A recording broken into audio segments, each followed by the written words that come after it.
आप लोग इस्लाम के बेसिक को जानते नहीं हो। जितने हिंदू हैं वो इस्लाम के बेसिक को जानते नहीं है। इस्लाम में औरत से कोई प्यार नहीं हो सकता, क्योंकि इस्लाम में औरत कोई ऐसी नहीं जैसे आदमी हो, ऐसा नहीं है। औरत में वो रूह नहीं मानते। जैसे कोई और वस्तु है, जानवर है, उसी तरह से औरत है।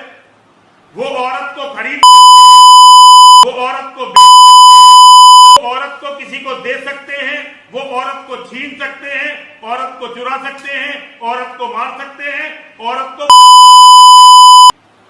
इसी का नाम इस्लाम है।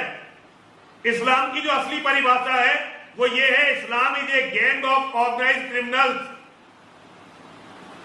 या इसे इस तरह से भी कह सकते हैं, Islam is a organised gang of criminals, और जिसका आधार औरतों का व्यापार है, जिसका आधार औरतों को बर्बाद करना है, जिसका आधार काफिर की औरतों को छीनना, ये सबसे बड़ा आधार है। अगर मोहम्मद ने खदीजा से शादी नहीं की होती तो आज ये इस्लाम नाम की गंदगी आपको पूरी दुनिया में कहीं नहीं दिखाई दे रही होती। ये इस्लाम का आधार है, काफिरों की औरतों को छीनना, पटाना, उन्हें बर्बाद करना, मार देना, बेच देना, उन्हें बलात्कार करना, अपने लोगों को या अपना काम निकलवाने के लिए उन्हें तोहफे में देना। ये इस्लाम की मूलभूत गुणों में से एक है। और इस अपराध का सबसे बड़ा कारण है हमारे घरों में इस्लाम के प्रति अज्ञानता। हमारी बेटियां, हमारी औरतें जानती नहीं है कि जिसे वो प्रेम का जाल समझ रही हैं, असल में ये प्रेम का जाल नहीं है, ये शिकारी का फंदा है जिसमें फंसकर उन्हें बर्बाद होना है। एक तो हम हिंदुओं की समस्या ये है कि हम सच्चाई को स्वीकार नहीं करते, और सच्चाई को स्वीकार न करने के कारण सारा सत्यानाश कर देते हैं, सारे गुड़ का गोबर कर देते हैं। आज की सच्चाई ये है कि हमारी हर बेटी कॉलेज में जाते ही एक बॉयफ्रेंड ढूंढने लगती है। अब बहुत सारे नैतिकतावादी कहेंगे कि देखो सन्यासी होकर कितनी गंदी बात कर रहा है, लेकिन मैं आपको प्रैक्टिकल बता रहा हूं, सच्चाई का वो पहलू जो कोई बताता नहीं है।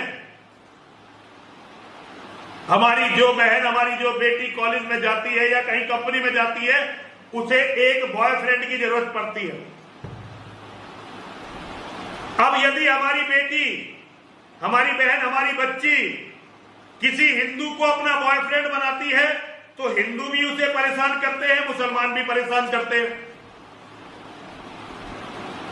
वहीं वह लड़की यदि किसी मुसलमान लड़के को अपना बॉयफ्रेंड बना लेती है तो ना उसे हिंदू परेशान करते हैं, ना मुसलमान परेशान करते हैं, क्योंकि हिंदुओं में तो इतनी ताकत नहीं रही कि वो मुसलमानों से कुछ कह सके या उनकी गर्लफ्रेंडों से कुछ कह सके। हाँ, हिंदू की गर्लफ्रेंडों को या हिंदुओं से खूब लड़ सकते हैं वो, लेकिन मुसलमानों की गर्लफ्रेंडों से हिंदू कुछ कह दे, इतनी ताकत हिंदुओं में रही नहीं है। और मुसलमान एक दूसरे के साथ सारी हमारी बहन बेटियों को मिल बांट कर खाना चाहते हैं, और वो अपने आदमी का कद बढ़ाते हैं ताकि ज्यादा से ज्यादा मछलियां, ज्यादा से ज्यादा पंछी उनके जाल में फंस सके।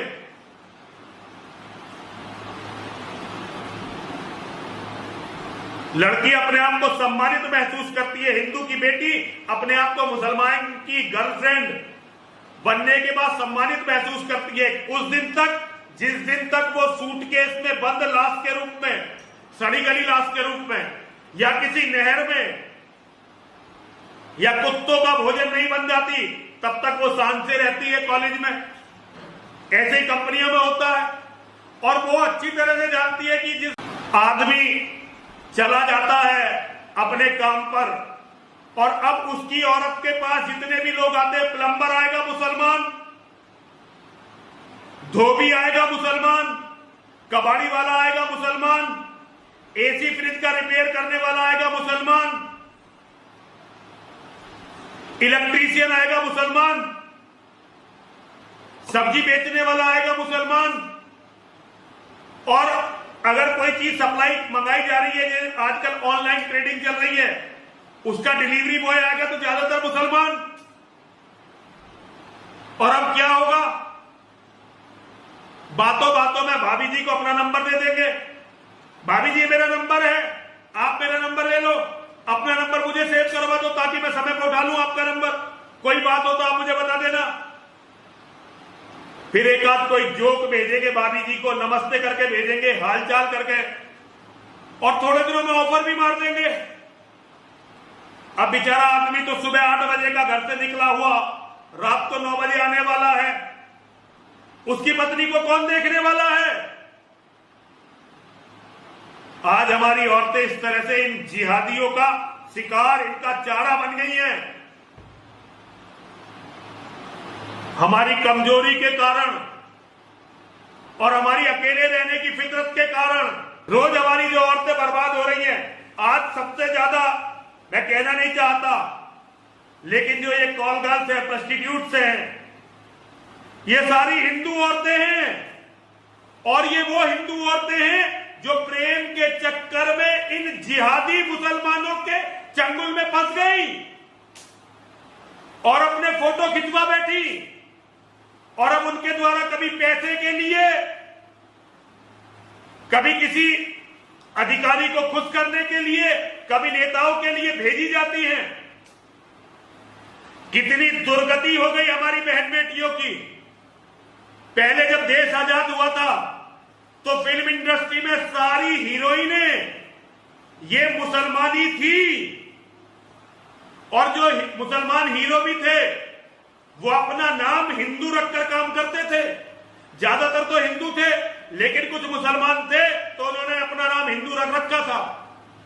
लेकिन आज वो अपना नाम खोल के सलमान खान, आमिर खान, सैफ अली खान, शाहरुख खान, ये खान, वो खान, और हमारी औरतें पागल हो रही हैं। पहले सारी रंडियां मुसलमानी हुआ करती थी जो अपने पेट की आग बुझाने के लिए ये धंधा करती थी, और आज ज्यादातर औरतें हिंदुओं की हैं जो पेट के कारण नहीं, अपनी वासना के कारण मुसलमानों के जाल में फंसी और बर्बाद हो गई। और औरत की बर्बादी के केवल औरतें दोषी नहीं हैं, हमारा हिजड़ापन, हमारी नपुंसकता, हमारी कमजोरी भी दोषी है हिंदुओं। और औरत की बर्बादी के केवल औरतें दोषी नहीं हैं, हमारा हिजड़ापन, हमारी नपुंसकता, हमारी कमजोरी भी दोषी है हिंदुओं। तो मुसलमान से वो दोस्ती कर रही है, उसकी केवल वो अकेली गर्लफ्रेंड नहीं है, उसकी और भी कई गर्लफ्रेंड है, लेकिन फिर भी वो दोस्ती कर लेती है, क्योंकि महिलाएं मजबूत मर्दों को पसंद करती हैं। महिलाएं कभी भी कमजोर मर्दों को पसंद नहीं करती। पता नहीं हम हिंदू इस सत्य को क्यों नहीं मानना चाहते। हम अपने बच्चों को मजबूत बनाकर कॉलेज में नहीं भेज रहे। कमजोर मर्द, कमजोर कौम कभी भी अच्छी महिलाएं रख नहीं पाती।